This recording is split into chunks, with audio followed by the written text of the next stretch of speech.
Mungu karuhusu kibali kuja. Haleluya. Kwa kwanza ni kushukuru mchungaji kwa Mungu amekuona kutupa kibali.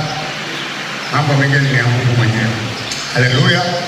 Kwa tumemaliza semina leo, tuna meza ya Bwana.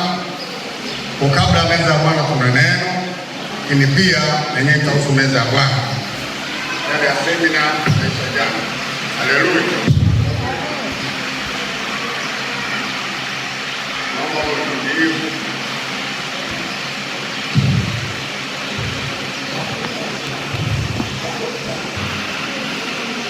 Haleluya. Kwa wale ambao pengine sijapata mchungaji kutaja tu kwamba mweta askofu inaitwa mchungaji ama ni cheo mchunga kanisa la IGT Mbagala Kuu. Kwa hiyo wale watu wamewasalimia sana.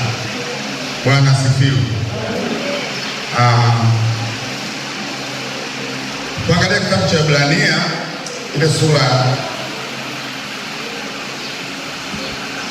8 na mstari wa 6 na wa 10. Ibrania sura ya 8 mstari wa 6 na wa 10. Ibrania 8 mstari wa 6. Amen. Lakini sasa amepata huduma iliyo bora zaidi, kwa kadri alivyo mjumbe wa agano lililo bora, lililoamriwa juu ya ahadi zilizo bora. Mstari wa 10. Maana kama lile la kwanza lingalikuwa halina upungufu, nafasi isingalitafutwa kwa lile la pili. Maana awalaumupo asema, angalia siku zinakuja, asema Bwana, nami nitawatimizia nyumba ya Israeli na nyumba ya Yuda agano jipya, halitakuwa kama agano lile lililoagana na baba zao katika siku ile ilipowashika mikono yao watoke katika nchi ya Misri, kwa sababu hawakudumu katika agano langu, mimi nami sikuwajali, asema Bwana. Amen. Asante kwa ajili wakati mzuri ambao umetupa. Roho Mtakatifu ambaye ni mwalimu wetu ndio kutufundisha. Baba, ninaomba kafungue mioyo ya watu hawa, fahamu wao na akili, ili kila ambacho umekusudia Bwana kapate kutendeka na kikapokelewa. Nami kama chombo nikabidhi mikononi mwako, kutumia kwa utukufu wako tu. Katika jina la Bwana wetu Yesu Kristo nimeomba. Amen. Haleluya. Kichwa cha somo letu nimesema meza ya Bwana na faida 5 za kushiriki meza ya Bwana. Au faida 5 za kushiriki meza ya Bwana. Kichwa cha somo sema faida 5 za kushiriki meza ya Bwana. Hizi faida tumeweka 5, lakini ziko nyingi. Nimeona hizi 5 zinaweza zikabeba zilizo nyingi zaidi. Zilizo nyingi hizi zikabeba kwa kuziwakilisha. Haleluya. Kwa faida 5 za kushiriki meza ya Bwana. Tangulizi. Yapo maagano mengi ambayo Mungu alifanya na watu. Yapo maagano mengi ambayo Mungu alifanya na watu. Lakini agano jipya ni bora. Yapo maagano mengi ambayo Mungu alifanya na watu, lakini agano jipya ni bora na lina ahadi zilizo bora sana. Tumesoma Ibrania 8 mstari wa 6 mpaka 10. Umeona hapo, unaweza kurejelea popote. Asema agano jipya ni bora na lina ahadi zilizo bora sana. Haleluya. Mungu wetu ni Mungu wa maagano. Mungu wetu ni Mungu wa maagano.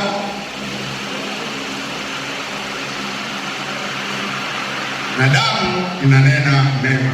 Kutoka 19:5 mpaka 6. Mungu wetu ni Mungu wa maagano na damu inanena mema. Kutoka 19 5 mpaka 6. Biblia inasema amina. Sasa basi, ikiwa mtaitii sauti yangu kweli kweli na kulishika agano langu, hapo ndipo mtakapokuwa tunu kwangu kuliko makabila yote ya watu, maana dunia yote pia ni mali yangu, nanyi mtakuwa kwangu ufalme wa makuhani na taifa takatifu. Haya ndiyo maneno utakayowaambia wana wa Israeli. Haleluya! Mgongo wa Mungu nyakati zote, Mungu amenyoka sana na mambo yako yako vizuri. Kwetu ni kutokutii. Tunapolisikia neno la Mungu kulipokea. Hata wewe ameweka shetani anaposikia neno la Mungu anatetemeka. Unapolisikia neno la Mungu ni vizuri kulitii. Na kuona kwamba ni kitu gani Mungu anasema na mimi. Kulitii kwa maana kulitendea kazi. Ili neno linapokuja hapa ni vizuri. Bibi nasema neno la Mungu ni kioo, unajichunguza. Wapi ambapo sijafanya vizuri nifanye vizuri. Kwa haliji hivi nakuja kwa makusudi. Na Mungu anasema na mtu mmoja mmoja. Bwana Yesu asifiwe. Si kila mmoja anapokea kama ilivyo. Kila mmoja anapokea kwa kadiri ambavyo Bwana amemjalia. Hapa kwa tunapaswa kusikiliza ni kitu gani Mungu anasema. Bwana Yesu asifiwe. Tuangalie namba moja. Namba moja anasema baadhi ya maagano ambayo Mungu alifanya na watu. Kwa Mungu amefanya maagano mengi, lakini yapo baadhi tunaweza kuangalia ambayo alifanya na watu. Agano la kwanza ambalo ni agano la Nuhu. Mungu agano lake la kwanza alifanya na Nuhu. Hilo agano linaitwa upinde. Mwanzo 9:12-15. Ili agano Mungu alifanya na Nuhu. Wote tunajua gharika ilipotokea, watu wakafa, wakaondoka na maji, lakini Mungu kuna maneno alisema akafanya na Nuhu. Some hiyo Mwanzo 9:12-15. Mwanzo 9:12-15. Mungu akasema, hii ndio ishara ya agano nitakalofanyalo kati yangu na ninyi na kila kiumbe hai kilichopo pamoja nanyi kwa vizazi vyote hata milele. Amen. Kwamba fanya agano, lakini tusoma hapo mbele anamwambia alikuwa upinde ambao unaashiria kwamba mvua inakuja au itanyesha, akawapa upinde wa mvua ambao ndio alama aliyoiweka. Lakini vitu vyote hivi Mungu alivyoweka mwanzo wa agano katika Ibrania hapa tunaambia kwamba havina viwango. Havina viwango. Hata Mungu alishakiacha. Leo ukiangalia upinde unatumiwa na watu waovu. Kwa Mungu ana badala ya kufanya kaamua kuacha. Hakuna anayesema kwamba upinde unasaidia. Angalieni upinde hayupo. Agano la pili. Agano la pili ni agano la Ibrahimu. Alifanya na Ibrahimu agano la kutahiri. Mwanzo 17:10. Alifanya na Ibrahimu. Lilikuwa ni agano ambalo tunataka kutekeleza kila mwanafamilia, kila mtu katika taifa la Israeli. Mwanzo 17:10. Biblia inasema, hili ndilo agano langu utakalolishika kati ya mimi na wewe na uzao wako baada yako. Kila mwanamume wa kwenu atatahiriwa. Tunaona agano hili Mungu anamwambia mliagana na mtu. Leo ile agano halina nguvu. Tuangalie Kolosai kwa Galatia 6:15.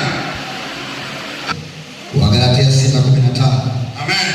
Kwa sababu kutahiriwa si kitu wala kutokutahiriwa bali kiumbe kipya. Agano ila la kutaka sasa si kitu. Kinachotakiwa ni kiumbe kipya. Kwa Mungu wa magano haya alifanya, lakini sasa hayana kitu. Agano ambalo ametupa kuna kuliangalia agano hilo bora lenye viwango. Haleluya. Kwenda kuliangalia agano ambalo isipa anasema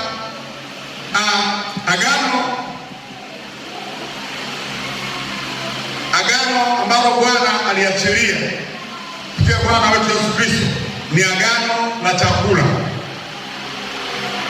Agano la chakula. Unaona jinsi lilivyo. Mengine yanasema vitu. Lakini agano hili bora ni la chakula. Haleluya. Ndio maana wana wa Mungu wanakuwa na wingi kwa sababu kuna uzima katika chakula hicho. Haleluya. Agano ambalo Mungu aliachilia kupitia Bwana wetu Yesu Kristo ni agano la chakula. Luka sura 22 mstari wa 19 na 20. Na Korinto sura ya kwanza mstari wa 11, 17-34. Twende Luka 22 mstari wa 19 na 20. Luka 22. Amen. Mstari wa 16. Mstari wa 19. 19 Biblia inasema akatoa mkate, akashukuru, akaumega, akawapa akisema, huu ndio mwili wangu unaotolewa kwa ajili yenu, fanyeni hivi kwa ukumbusho wangu. Vivyo hivyo baada ya kula akisema, kikombe hiki ni agano jipya katika damu yangu inayomwagika kwa ajili yenu. Agano ambalo Yesu Kristo amelileta ni la chakula. Anaambia mkate huu ni mwili wangu. Haya maneno sio maneno bure, ni maneno yenye uzima. Ni mwili wangu. Watu wengine walikwazika. Hapa alikuwa anaongea na wanafunzi, lakini wengine alipoongea nao kula Wayahudi wakasema tule mwili wake sisi. Baadhi wakaamua kuacha kwa kuwa walikuwa haelewi hata namna ambavyo anaongea, hawezi kuelewa. Sisi tunao Roho Mtakatifu tunaelewa. Hata hapa anapofundisha Ayuba anajaribu kutafsiria zaidi na zaidi. Kwa hiyo akaambia, kuleni mwili huu, mkate huu ni mwili wangu, na hii divai ni damu, ni agano jipya. Hivi vitu vina thamani kubwa mbele za Bwana. Haleluya. Katika akili ya kibinadamu divai, mkate inakuwa mwili kivipi? Katika ulimwengu wa roho hivi vitu vinageuka kuwa na nguvu kubwa. Haleluya. Ndivyo vinavyotupa uzima. Waka hapa wanafunzi wake wakaendelea vizuri, kizazi na kizazi, hata sisi tumefikia tunaendelea vizuri. Kwa meza ya Bwana si ya kudharau. Haleluya. Kwa sababu wakati mwingine tunapowatangazia kutoka meza ya Bwana unatakiwa kujitakasa, jihoji. Watu wengine wao wanakimbia. Watu waliposhiriki meza wengine wanapata shida, wakawa wagonjwa, wengine wamelala, maana wamekufa. Hiyo Korinto wa kwanza ndio kuelezea. Wakafanya hivyo, mtu akisikia anaamua kukimbia, kuacha. Nataka nikwambie, unapofanya hivyo unajihatarisha maisha yako. Unajihatarisha kabisa. Bwana tusaidie. Yaani meza Bwana kitangazwa ni jambo la kufurahia. Ni meza ya Bwana kuna furaha. Kwenda kula mwili wa Kristo, kwenda kwenye agano, kunywa damu ya Kristo. Ile damu ina maana kubwa katika maisha yetu. Haleluya, haleluya. Ina maana kubwa. Tutaona mbeleni. Hiyo Korinto nimeelezea. Kasome tu mwenyewe tutaelewa. Sio pengine tutapitia baadaye. Tuangalie neno muhimu.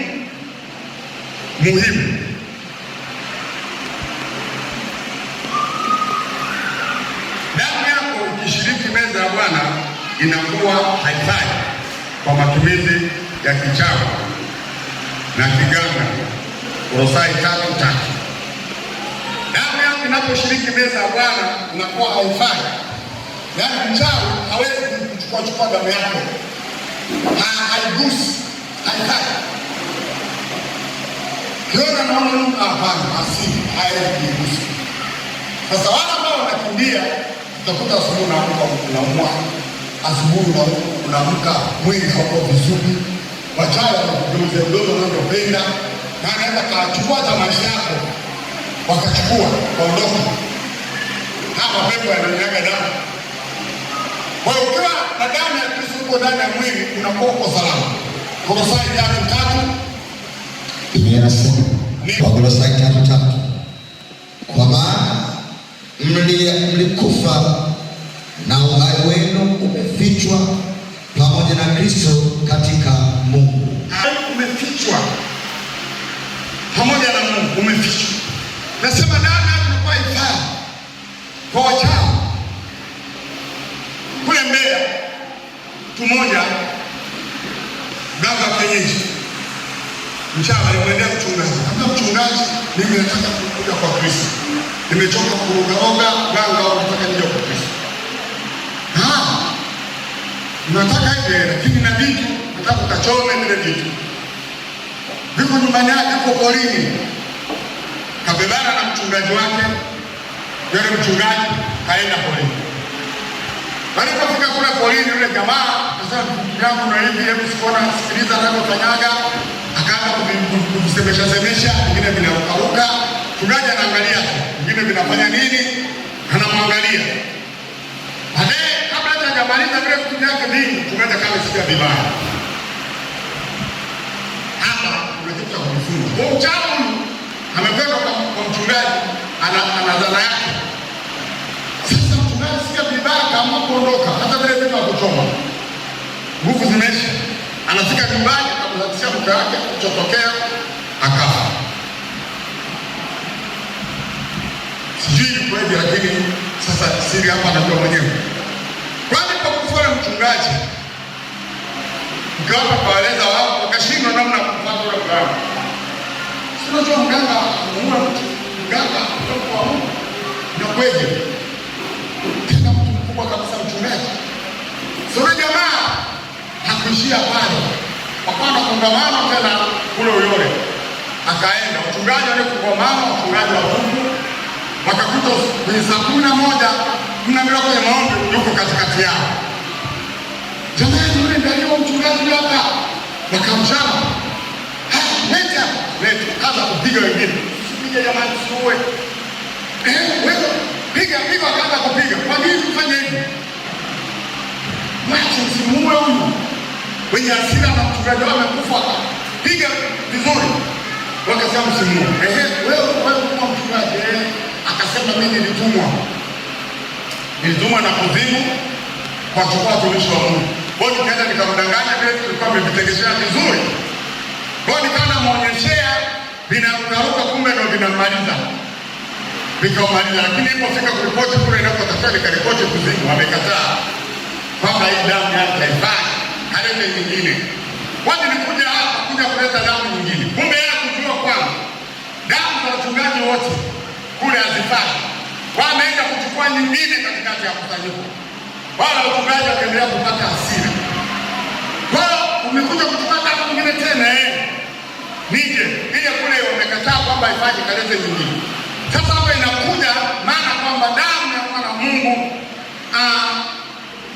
mche Mungu anaposhiriki meza ya Bwana, hiyo damu haifai kwa matumizi ya kichawi.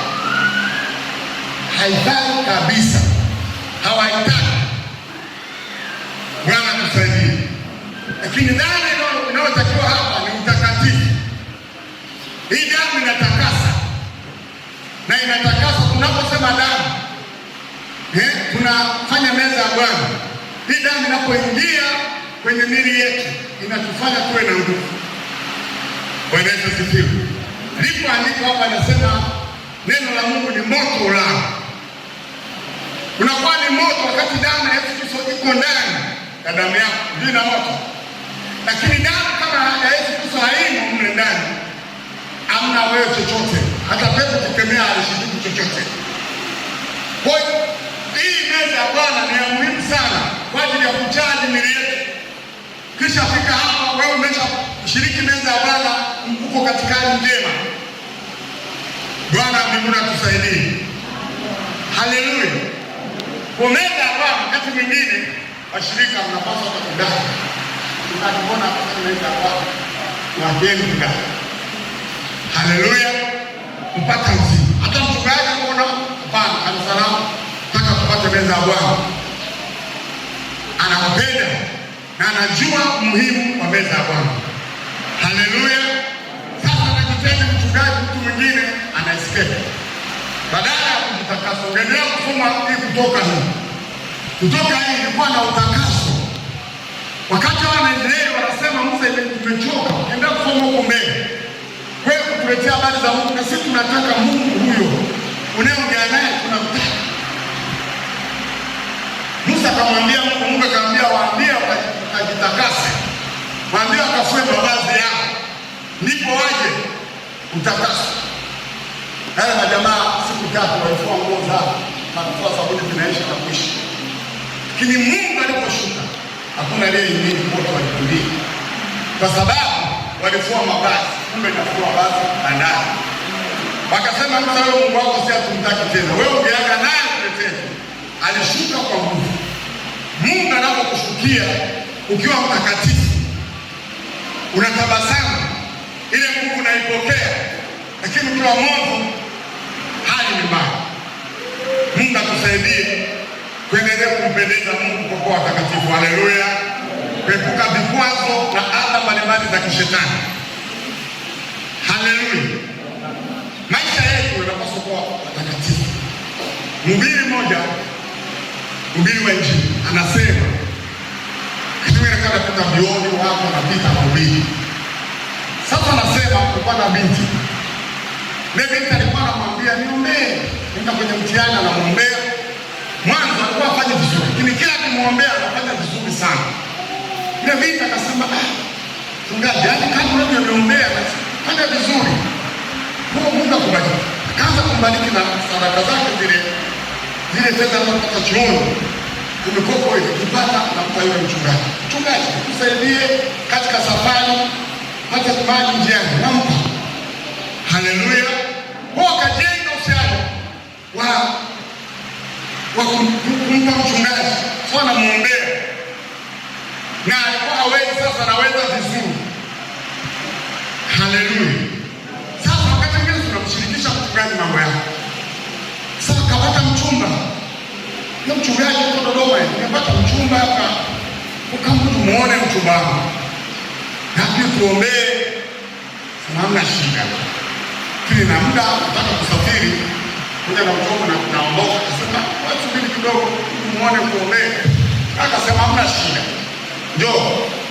Alitangulia binti kufika. Hata wamekaa, amuona kijana anakuja kwa mbali. Haleluya! Haya tutadhibitisha huko mbele. Kama angalia kijana, Roho Mtakatifu akamwambia ndani, huyu sio mtu. Sio mtu. Akamuuliza, wewe huyu kijana umempataje? Akasema hivyo. Kwa kweli amenisaidia sana na hela, nataka kunioa. Akasema atakuwa kama sio mtu. Yule kijana alipofika, akamuuliza, wewe unakuwa mfanya mahusiano naye ya kimwili? Akasema akasema umeisha. Akasema sio mtu. Yule kijana alipofika akamhoji, wewe mbona huko hivi? Wewe ni mtu? Akasema sio mtu. Wewe ni nani? Sisi ni pepo. Kwa nini umekuja kwa binti? Tumekuja kwa sababu tunamtaka kuzuri. Na binti nasikia, akasema nasikia. Lakini mtu anapokuwa ameingia kwenye mambo yake anaona tukimwambia hawezi kuelewa. Tunakwambia hapa ni hatari ndio kuja wewe. Kama umefanya hivi. Akamwambia sasa wewe watu wote mnashika, akasema huyo ndio tunamtaka. Maana anaharibu sana kitu chetu. Kwa hiyo sasa hata endelea kuishi. Yule mhubiri akamwambia yule binti, tafuta meza ya Bwana. Tafuta meza ya Bwana popote. Akasema mimi na haraka, sina haraka, sina muda. Nikatafuta vile vitu kufanyia meza ya Bwana. Tafuta popote. Ndio uzima wako. Yule binti alikuja. Nilipofika alfajiri, napigia simu kwa binti amefariki. Kwa ni lazima tuone kuheshimu kile ambacho Mungu ametupa. Haleluya! Kukiheshimu kile ambacho Mungu ametupa. Wewe ni mtakatifu. Kuwa mtakatifu na endelea kujitakasa. Mambo ya dunia yasikuvute kwa chochote. muda umeenda, kweli sio ana pesa na wana pesa kweli. Shetani anaanza kutosha na kuvutia kwa pesa. Kwa nini? Swali kaisha. Kazi. Siku zimu kinachoendelea nini? Bwana ndiye anakusaidia. Haleluya. Twende tuone namba 2. Namba 2 anasema meza ya Bwana hukupa nafasi ya kuishi ndani ya Kristo. Meza ya Bwana hukupa nafasi ya kuishi ndani ya Kristo. Kitaka uwe ya Kristo, wewe acha meza ya Bwana. Yohana sura 6 mstari wa 56 mpaka 58. Meza ya Bwana hukupa nafasi ya kuishi ndani ya Kristo.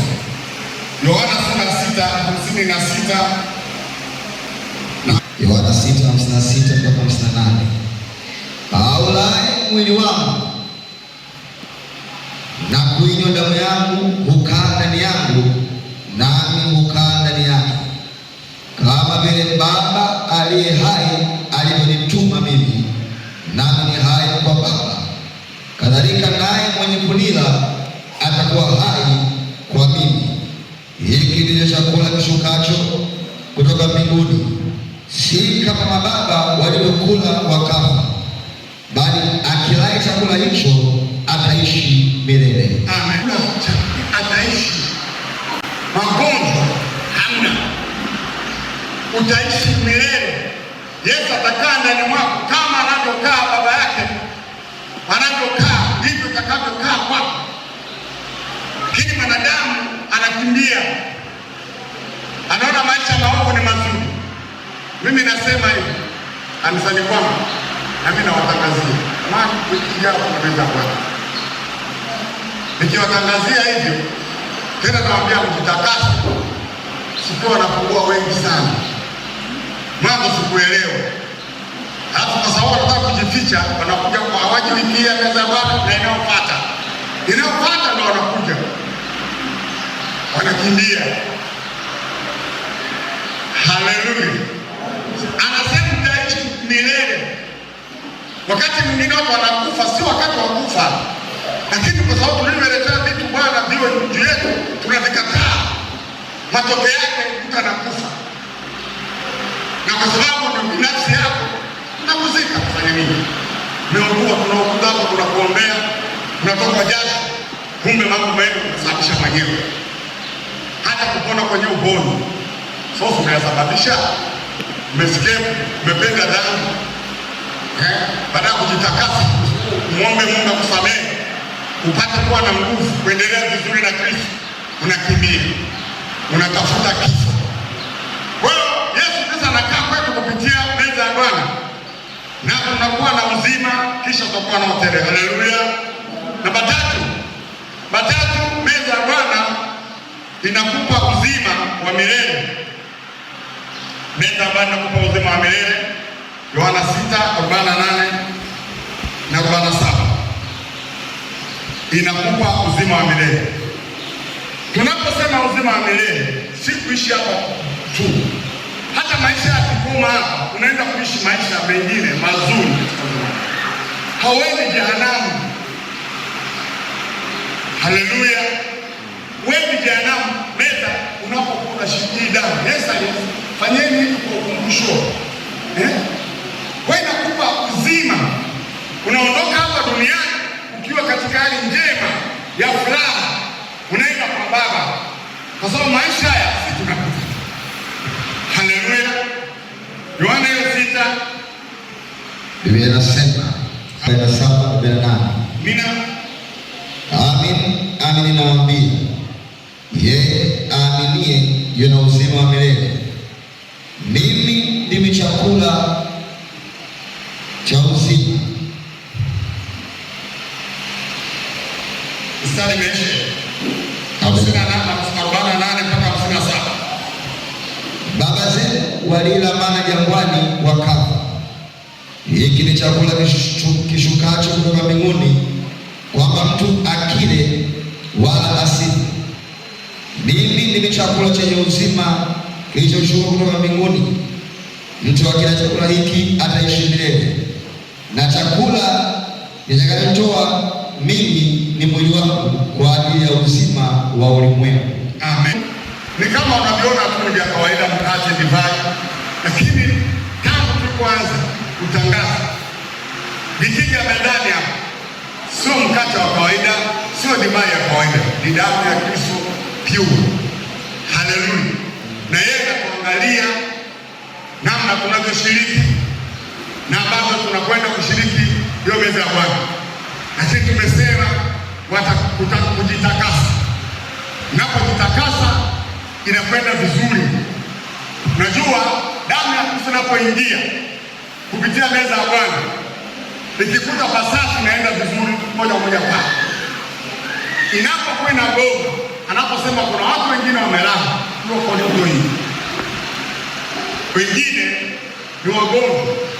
Ile damu inapofika nakuta takataka zingine mle ndani inashikwa kwenda. Sasa mtu ana damu ya mimi anaenda kuweka damu ya O.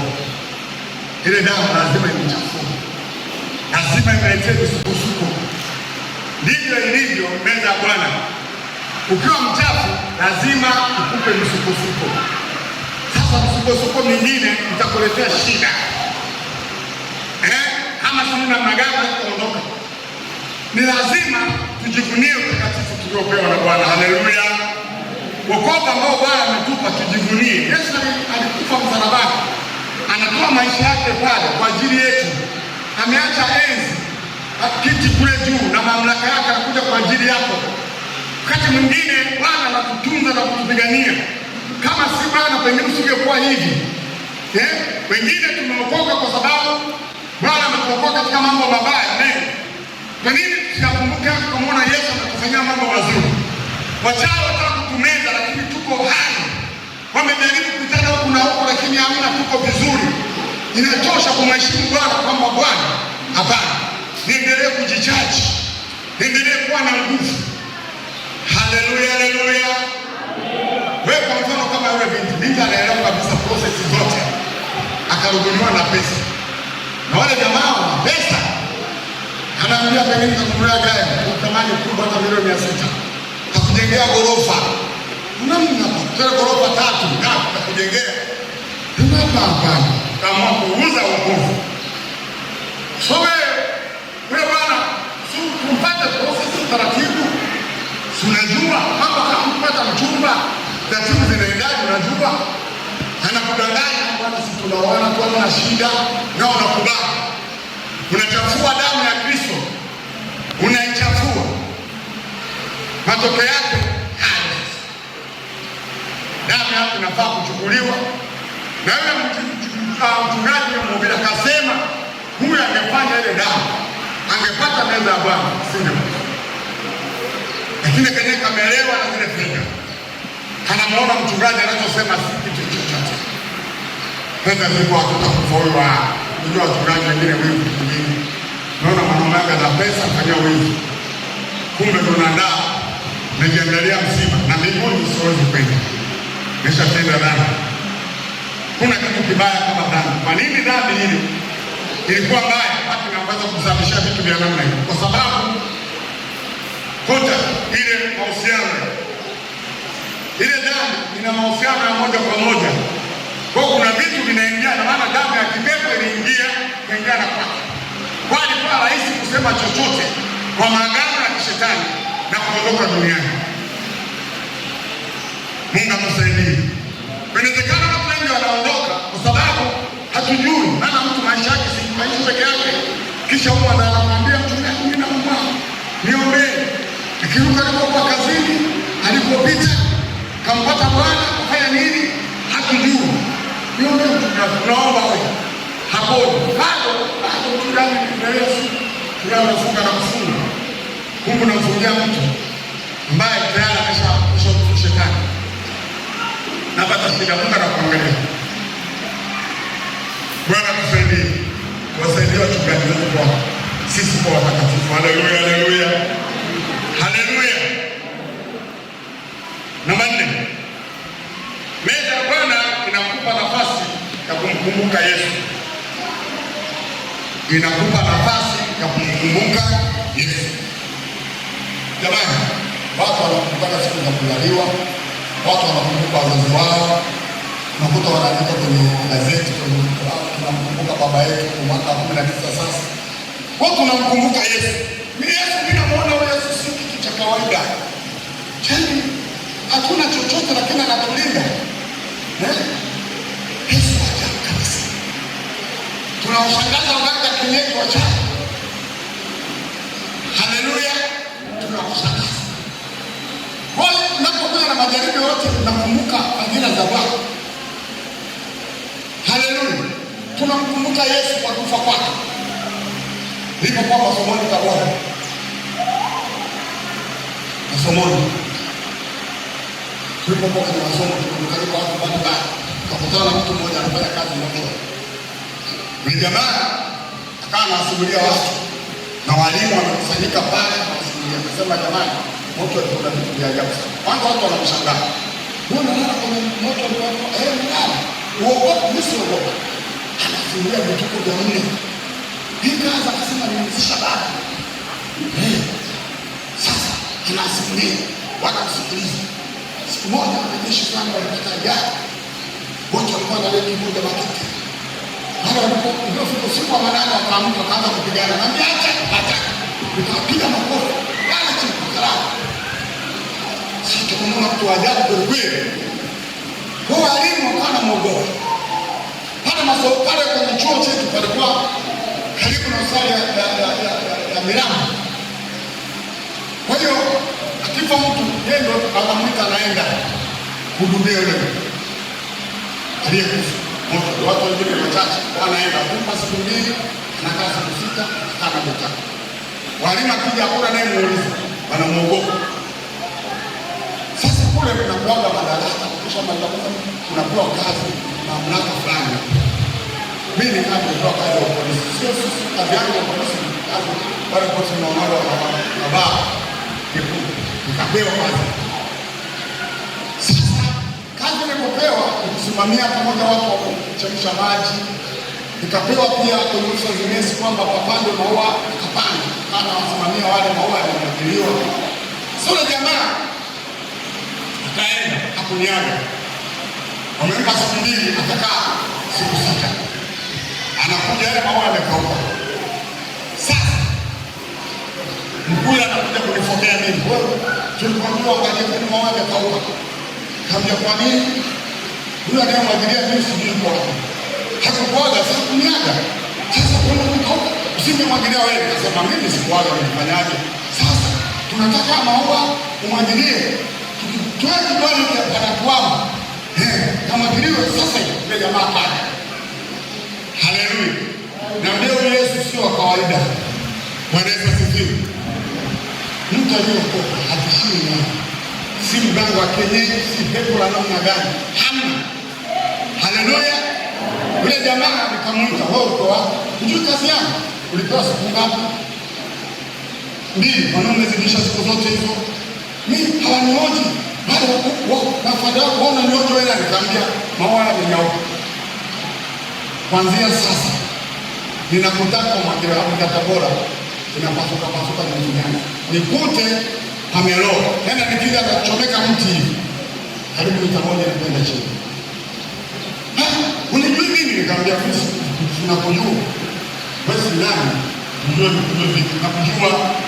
Nataka palo. Kaenda na pola. Kaambia mtu ananichezea. Mimi nawaambia hadi Dar es Salaam.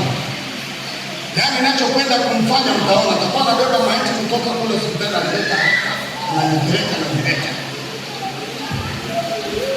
Kamwambie nilikisha kadiria kwa maisha. Kaja mtu wa kwanza bwana unajua mtu hapa anaogopa. Nitamka maneno mabaya siku nikupenda. Wewe acha. Afungajilia hata tukamwambia hata sisi tabia lazima mwagilie. Lazima akamwagilia. Mwambie yeye anamwambia nikataa. Kaja na mama fulani alikuwa kanisa, analia na kulia kanisa. Mbaya wewe mwalimu anamuogopa. Mtu mbaya sana utaogopa. Mwambie mimi sio kama wewe. Haleluya, haleluya. Yesu sio wa mchezo. Lazima umheshimu Kristo. Haleluya. Basi yule jamaa akaenda kumwagilia yale maua yale analia. Watu wanakuja wananionea huruma mimi kwamba ananiongoa. Kama walimu wanaogopa, sasa mimi anaogopa kabisa. Na sisi tumekaribia kwenda msituni kufanya mazoezi huko. Tunakwenda kwa mwezi mmoja. Kisha ndio tunaondoka baada ya siku 2 kama 3. Ndio jamaa anamwambia maua kusema msubirini muone.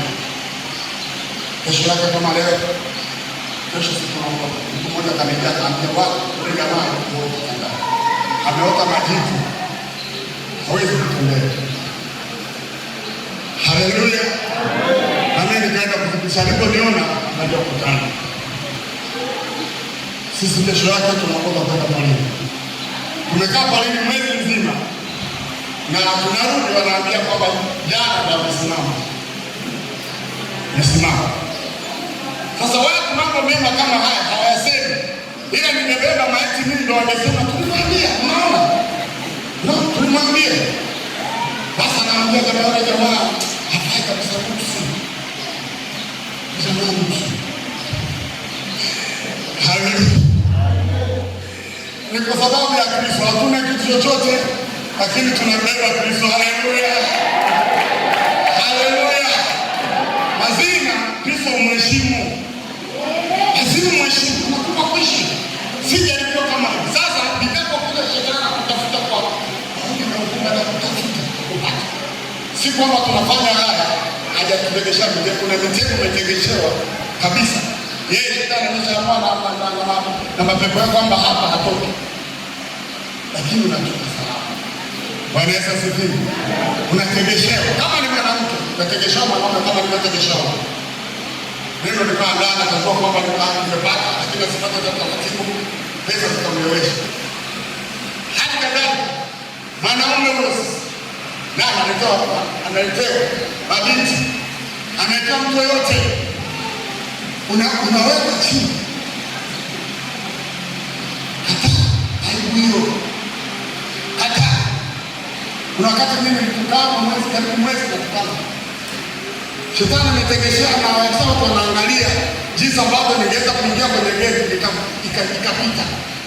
Kwa nini mkataa mtu? Ina nini?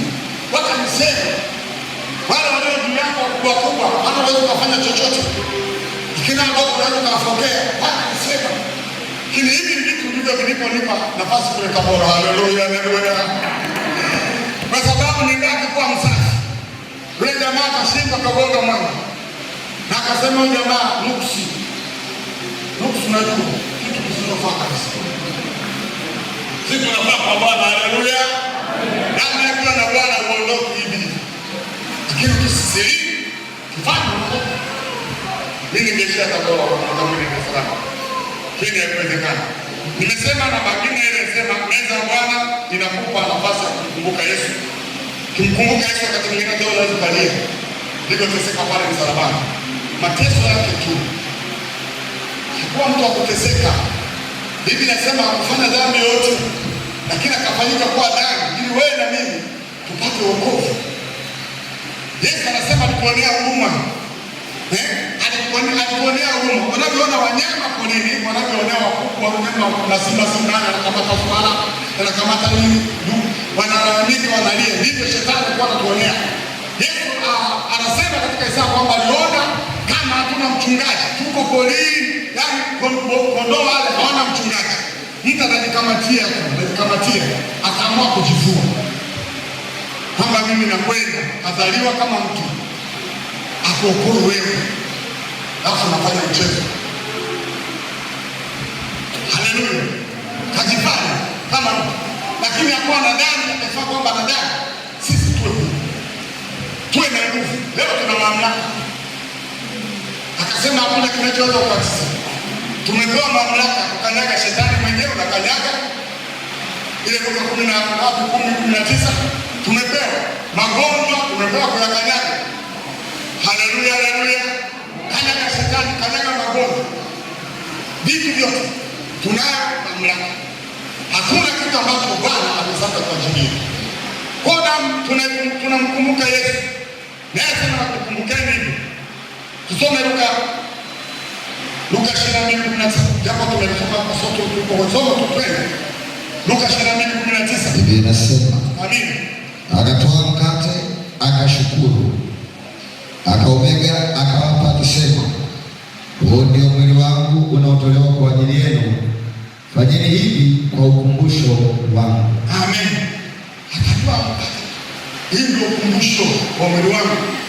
Unataka kumkumbuka Yesu? Siku moja mimi sijaondoka, niko nyumbani. Nitoka shuleni nasoma habari za kufa kwa Yesu. Kisa nilipoteswa. Nasoma niko kwangu kwenye nyumba yangu pembeni. Mama kaja. Hivyo nielea mpaka macho akawa mekundu. Mama ananiambia, mbona macho mekundu? Unavuta bangi? Sivuti bangi. Alini, mbona macho yamekuwa hivi? Nilikuta nalia tu. Muda mrefu. Nilipomtesa. Sijaokoka wakati huo. Nipo kwenye dini tu. Kima nilipompiga. Walipomtesa. Kumbe aliteseka kwa ajili yangu. Leo tunamkumbuka anayetuletea ukombozi. Haleluya. Ukiwa na Yesu unalala usingizi mzuri. Usishtuki chochote. Ukiwa na Yesu uko huru. Unajua wakati mwingine watu wengine wanafanya utafiti, mimi nafanya utafiti wa kutosha. Nimekaa kwenye makundi ya wao jamaa kitana katika kazi. Nimekuwa nafanya wale jamaa. Hata mwingine mnaweza kutalaka pamoja tu, kuna shida mnaenda kwa mtu talaka. Wale jamaa hakuna mtu asiyekuwa na mizwa. Wengine wamefunga hapa. Wengine wameweka mfukoni. Wengine wanafunga kumuni. Siku moja mtu mmoja mkubwa akatuambia, jamani, tukague hapa. Watu tuone nani anategemea tuone tukague. Tukague. Watu wanafunga dozi na wao. Sasa na mashati makubwa. Wewe una chochote. Unalala, kwani Yesu simpende? Usimpende huyu Yesu. Unalala tunamwona. Haya majamaa hapa sio haya tu, umetishiwa mambo mengi. Kama si Bwana sipo duniani. Nipo kwa sababu Yesu alikufa kwa ajili yangu na ninamheshimu Yesu. Haleluya. Na tunapokumbuka meza hii tunakumbuka ndani tunakula mwili wake. Tunajichaji. Tunachaji tena ile nguvu tunahitaji. Haleluya. Twende namba 5. Namba 5 nasema meza ya Bwana inakupa macho. Kama yule jamaa alimuona yule jamaa, Roho Mtakatifu anambia sio mtu, ni pepo. Haleluya, haleluya. Akaambia ni pepo. Meza ya Bwana inakupa macho. Luka 24:30 na 31.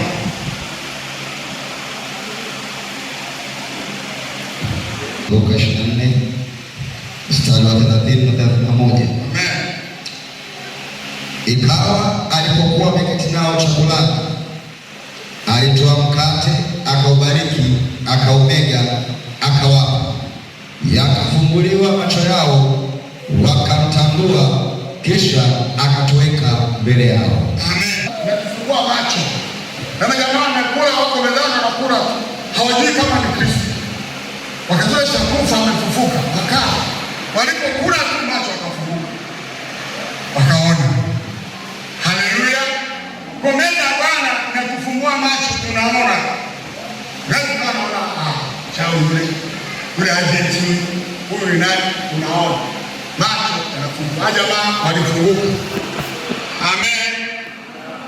Katika namba 5 nasema meza ya Bwana inatufungua macho ndani na nje.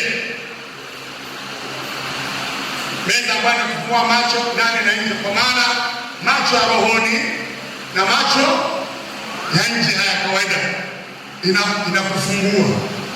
Wewe ukaona. Kama wewe si mpuuzaji, kama wewe ni mtu unaposikia neno la Mungu unatetemeka, unapoagiza unafanya kwa bidii, macho yako lazima yafunguke, ya nje na ya ndani. Haleluya. B nasema meza ya Bwana inafungua akili na macho. Mstari wa 45 katika Luka hiyo. Meza ya Bwana inatufungua akili na Marko mstari wa 45. Kwa meza hii inatufumbua akili wakati mwingine inafungwa. Wewe angalia ile binti, kwa nini ameambiwa kwamba tafuta meza ya Bwana? Tafuta. Ndio binti alikuwa na mchungaji wake, sasa amekimbia tena kwa mchungaji. Baba, mfanyie meza ya Bwana. Anamfanyia ibada peke yake. Lakini akagoma, akili imefunga ile pepo, washafunga akili yake. Tusome mstari wa 45.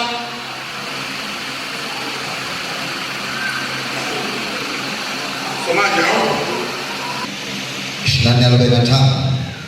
Ndipo akawafunulia akili zao wapate kuelewa. Akawafunulia akili zao. Rudia. Ndipo akawafunulia akili zao wapate kuelewa na maandiko. Amen. Akafunua akili zao wapate kuelewa na maandiko. Na hii Biblia unaposoma sifikiri ni aibu hiyo. Kuna uvuvio fulani. Unaposoma Biblia usielewe chochote. Pasipo msaada wa Roho Mtakatifu. Kukufahamu yale maandiko kama unasoma kisha kawaida. Haja na kufungua akili zao weza kulielewa neno la Mungu. Haleluya, haleluya. Tanaga na mtu mmoja ana vitabu vingi sana. Sasa tunaenda naye kwenye mkutano, tukifika wako na kufunga vitabu mbili hawezi kufanya hivi na hivi, akasema mimi siwezi. Sasa nini unahubirije? Akasema napenda sana lakini siwezi. Kabla vitabu yote haya hapa nasoma vile vitabu. Ndio simama vitabu vyake vile. Yeye hawezi kufunguliwa akili. Sio kwamba wewe ana kibao anacho. Anakusanya vitabu vingi na vingi, lakini hawezi hata kuhubiri dakika 5 hawezi. Mimi nawezaje? Kwa kufunguliwa akili. Wewe kama akili zako kuna sababu wewe ukishashika meza ya Bwana anza kuelewa kwa neno sifiwe. Elewa kabisa akili zako zitafunguka.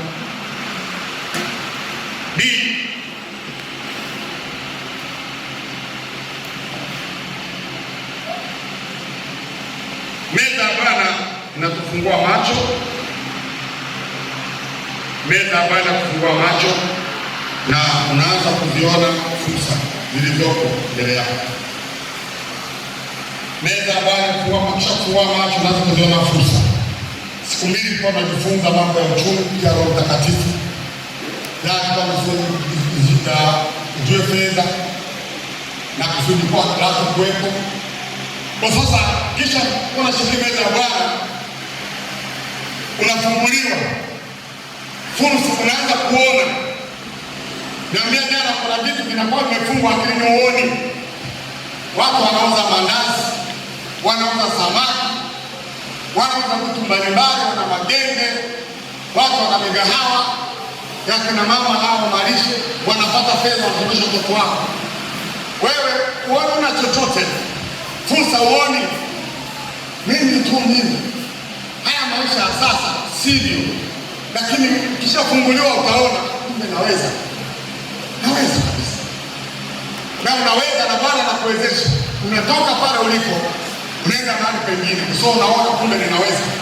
Utaenda wapi? Roho Mtakatifu anakuongoza, nenda mahali fulani, tumuone fulani, watakupa space ya kufanya kazi. Unaanza kuweka vitu vyako, naanza kupata. Mmoja nilipita pale maeneo za Kivu, kama umeenda kwa mama fulani, jioni serikali inawafukuza mle njiani.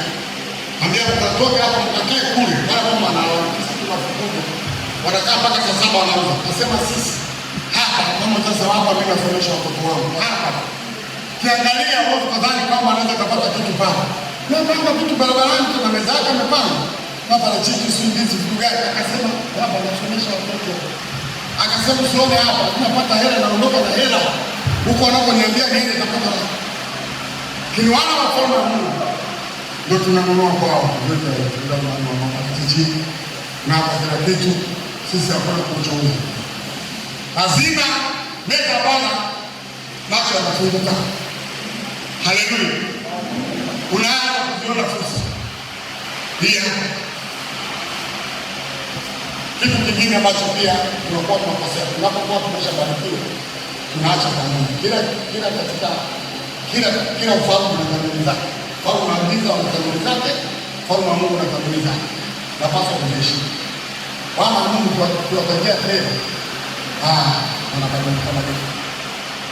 Kwa na sadaka nyingi sana, kanisa ina sadaka nyingi sana. Lakini sadaka hizi unajiwekea ufalme, unajiwekea katika ufalme wa mbinguni. Biblia inasema pale hazina yako ilipo ndipo roho yako itakapokaa. Kwa shughuliwe mchungaji ambaye anatisha sadaka nyingi, michango ya kutosha. Hizi fedha haziendi popote, ni za kwako.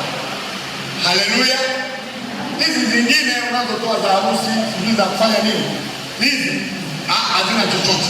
Kule mbinguni hazipo. Lakini sadaka kutoka kanisani ni za kwako. Mwambie mwenzako ni za kwako.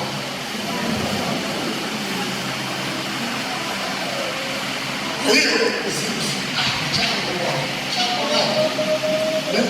moja mzee kusikia nabii askofu wa kwanza Moscow anasema ashukuriwe mchungaji ambaye kanisani kwake mchango mingi, ashukuriwe sana, wala anafaa kwa sababu kule ni empty, watu hawana. Juzi nikawatolea mfano, Bwana sifiwe, watu wanakimbia. Kama mmoja akasema anajenga kanisa, tulikuwa na askari magereza wote wanauana wote, walipoona watalemea wao wanafanya kazi, wengine wanafanya kazi kwa makanisa. Naenda huko kanisa la Bwana kwa ajili likajengwa likaishi. Nilipoisha kuondoka kama mchungaji kusamehe sana, sisi tulikimbia ujenzi. Ni Mungu ametuambia turudi hapa kwa kwetu. Tusamehe kabisa, tunatubu. Tumeshinda kuendelea kukaa kule. Lakini sasa kwa uaminifu sana, fanya kile ambacho Bwana kwa tunataka. Wao usikasirike kwamba mchango ukikaa hapo unapita, jamani, kanisani mziki yangu mchungaji hata akuonee huruma. Akiba yako kule ni empty. Haleluya. Haina kitu. Tunasema watu waliokoka kutaja fedha wanaokoa hawapendi. Lakini unapomtolea Mungu ndio kazi ya Mungu. Kuna mtu anatolea hapo, nitafanya hivi. Mungu kwa mimi nitatoa hizo nitoa. Wengine anaambia mimi zote nitatoa. Unaona Mungu anakusaidia. Hawasaidii kitu. Anajiweka mwenyewe. Mungu mtaenda kule hamna chochote. Bwana asifiwe.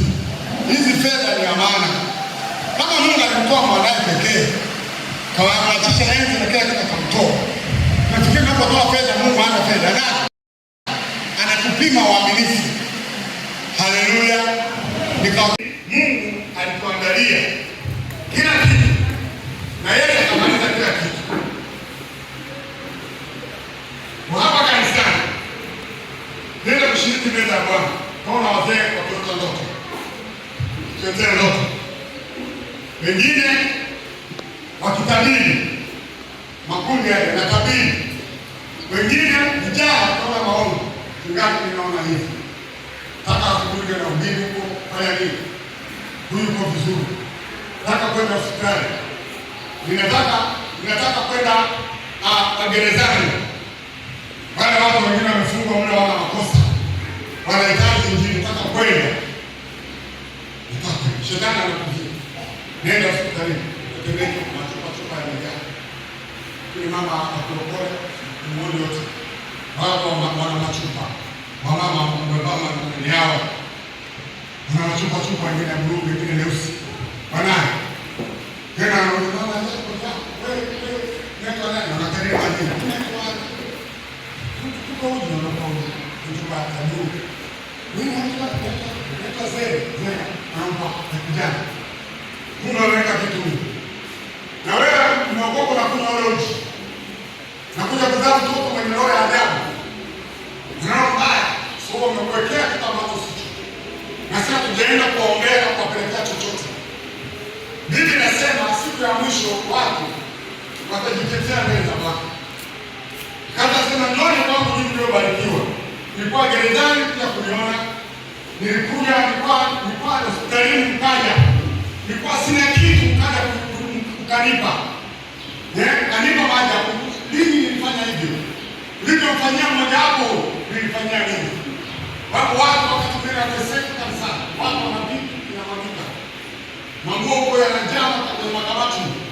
Kuna mtu anavaa moja tu, unamwangalia unaona kama hafai, lakini wengine mkamweka makusudi ili tupate neema kutoka kwao. Ameweka hivyo makusudi wewe. Ndio kaambia watu maskini hawataishi mpaka atakaporudi. Tunashuhudia ndani huwezi kufanya chochote. Kwa neno la Bwana itupe kuona.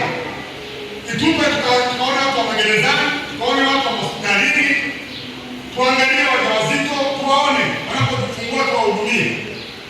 Mungu akubarikie, ndicho ambacho Mungu anakitaka. Si kuima tu peke yake, si kutoa tu, lakini kuna vitu vya ziada ambavyo Mungu atakutaka. Ni neno la Bwana kutakasa. Haleluya. Tunaenda kuomba. Haina pambio hii. Nenda kuomba, unajitakasa mbele za Bwana. Wewe mwenyewe. Hata kama unajitakasa jana juzi, inawezekana kumfanya kosa lolote. Takasa ni wakati wote na kuomba toba mbele za Bwana. Nasema ndio. Nasema ndio.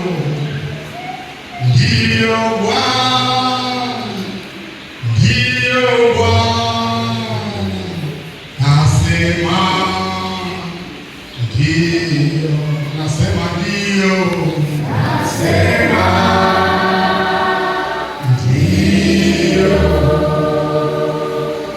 Nasema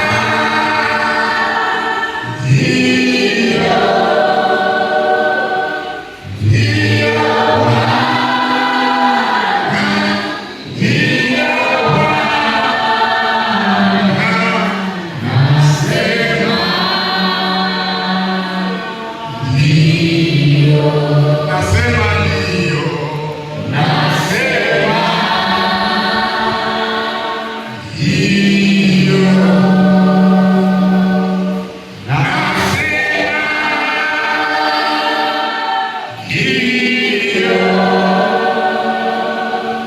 Ndio Bwana. Ndio Bwana. Nasema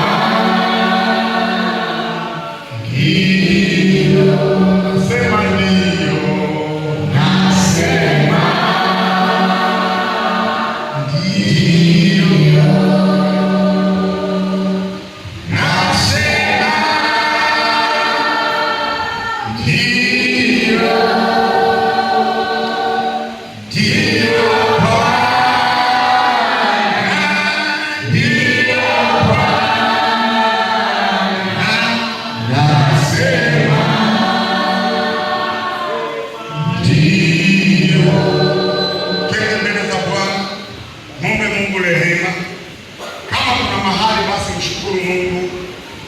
Vyote vile ulivyo, Mungu ni mwema. Nami napenda kuombea. Baba yetu wa mbinguni uliyejaa utukufu, tunakuhimidi kwa sababu ni mwema. Asante kwa ajili ya kusanyiko hili Bwana ambalo liko mbele zako Mungu wa mbinguni. Baba umetupa neno lako, umetupa mfano wa amani. Ni usianalo na chakula, Mungu cha uzima ambao ni mwili wa Kristo na damu yake. Baba ambaye inatupa nguvu na kututakasa. Inatupa uweza na kutupa uzima wa milele. Baba takasa kwako. Takasa mama, takasa binti yule. Takasa wewe kijana. Takasa El Shaddai. Bwana takasa kwa damu yako kubwa. Damu ya thamani umeweka pale msalabani. Takasa Bwana kwako. Takasa baba yule. Takasa kijana. Takasa mama. Takasa El Shaddai. Mungu uliye na uweza, uliye na mamlaka zote. Ukuni wako na mamlaka ni yako.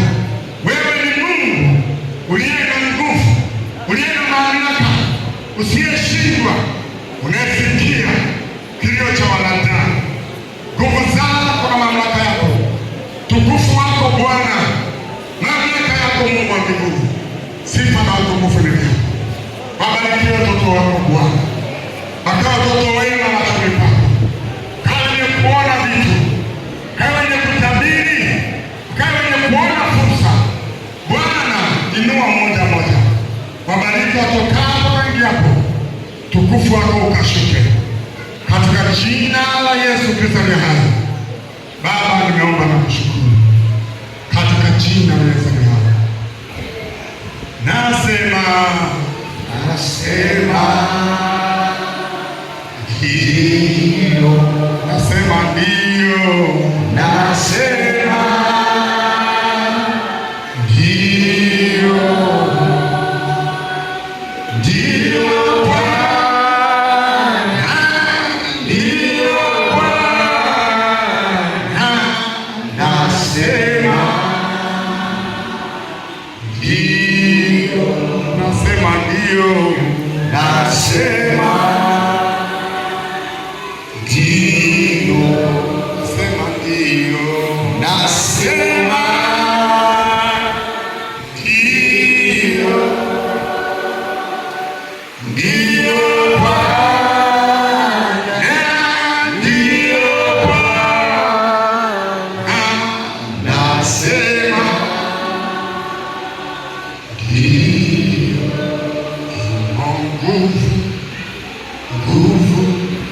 Nguvu ya ajabu ndani mwa Yesu, imo nguvu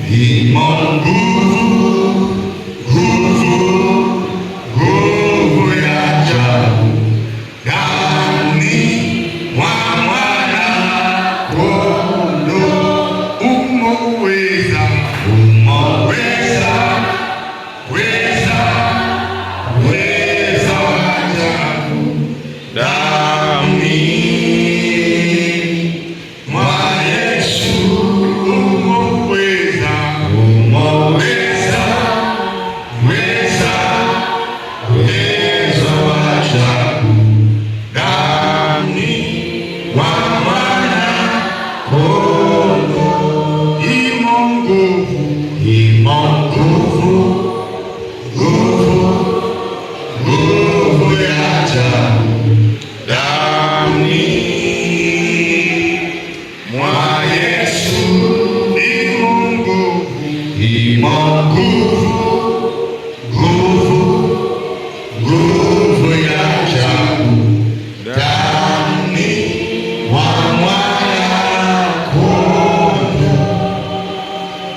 Jipange hapa.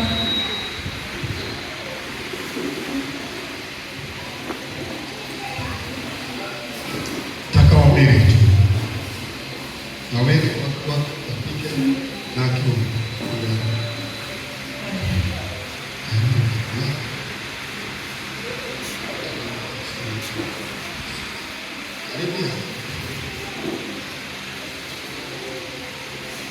Bwana asifiwe. Tunaenda kuomba kwa ajili ya mwili wa Kristo na damu ya Kristo iliyoko mbele yetu. Bwana kama alivyoagiza afanyike kwa damu halisi na mwili halisi ambao ni mkate, lakini ukafanyike kuwa mkate halisi, mwili wa Kristo halisi, damu ya Yesu Kristo halisi, toka kuanzia katika alivyotengeneza mwanadamu. Baba wa mbinguni, Mungu shana kutawala, ninalibariki jina lako kwa ni jina kubwa. Asante kwa ajili ya neema ambayo umetupa. Tunaenda kushiriki meza yako Bwana, ambao ni agano, kwamba tukukumbuke Bwana wetu Yesu Kristo, mwili wako, damu yako. Baba, niliyopo mahali hapa, geuza katika Mungu wa roho kuwa halisi, mkate kama mwili halisi wako kama ulivyoahidi, divai ikawe damu halisi kama ulivyoagiza, katika jina la Yesu Kristo, na vikatende kazi kwa mapenzi yako. Mungu, ninakushukuru kwa sababu ni mwema. Asante kwa ajili ya kusanyiko hili, asante kwa ajili ya baraka yako Baba. Kabidhi vyote mikononi mwako kwa jina lako Yesu Kristo, amen. Sasa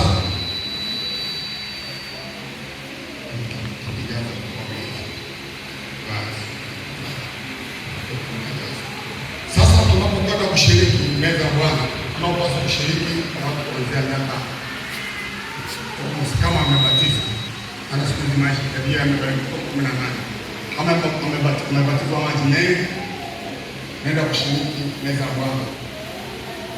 Na kama huna sababu zingine zozote, unashiriki meza ya Bwana. Ni wale ambao hawajabatizwa maji mengi, kushiriki meza ya Bwana utakaa upande mmoja.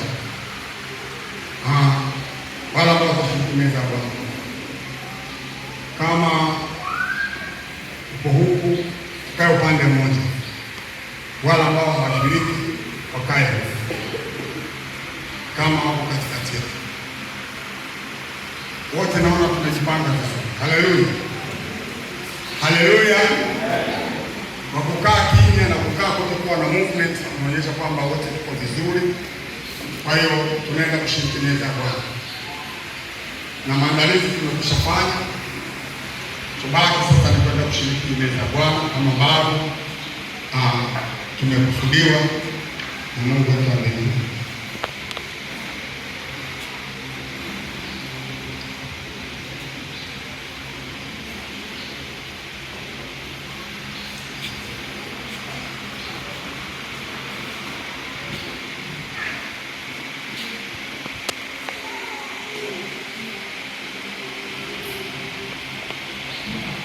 Anza kushukuru kuna chombo kingine, saidiana kuchukua kombe yote kwa saidia kijana.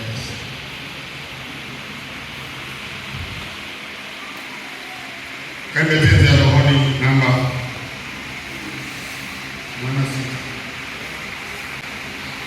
86.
kunisafika, nimeimba sifa zako taimba milele, taimba milele, taimba milele.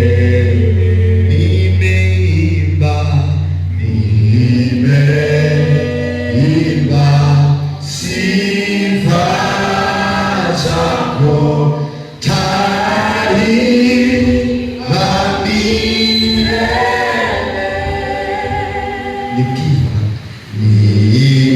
nikifa tazidi kuimba sifa za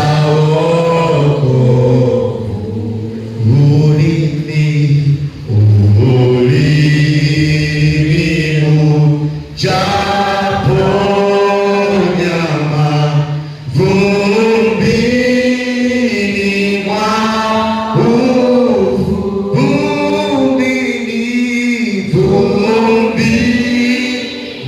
mwa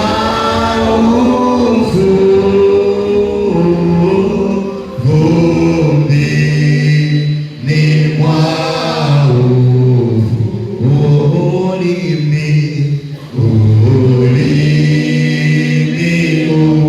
japo nyama vumbini mwa Bwana umenikirimu, Bwana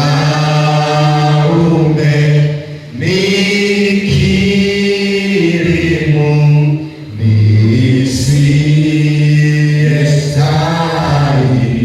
nisiyestahili, kwa damu yako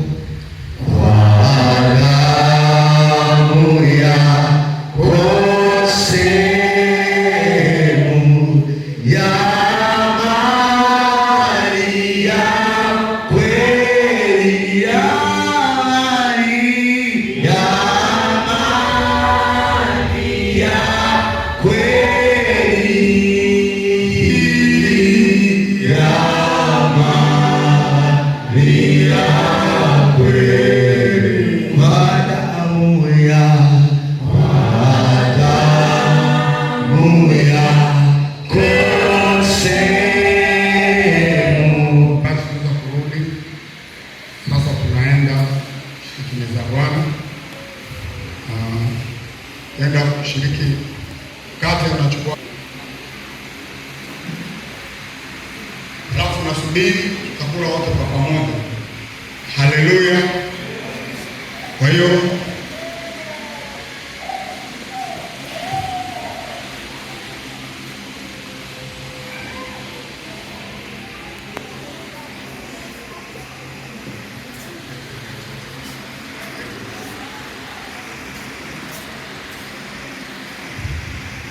asifiwe. Tunaenda kushiriki, atapitisha mwisho wa Mungu wako, tutachukua pamoja na tutasubiria. Bwana Yesu usiku ule alitolewa, alitoa mkate na kisha kushukuru akaomega, akasema, huu ndio mwili wangu ulio kwa ajili yenu, fanyeni hivi kwa ukumbusho wangu. Bwana, hiyo ni mwili tunaenda kushiriki Baba, kwa kupelewa kwa moyo ambao Baba unakusudia katika uweza wako na nguvu. Mungu tunakukumbuka Bwana wetu Yesu Kristo, kazi njema uliyofanya na agizo lako kwamba tukukumbuke, katika jina la Bwana wetu Yesu Kristo. Mchungaji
huru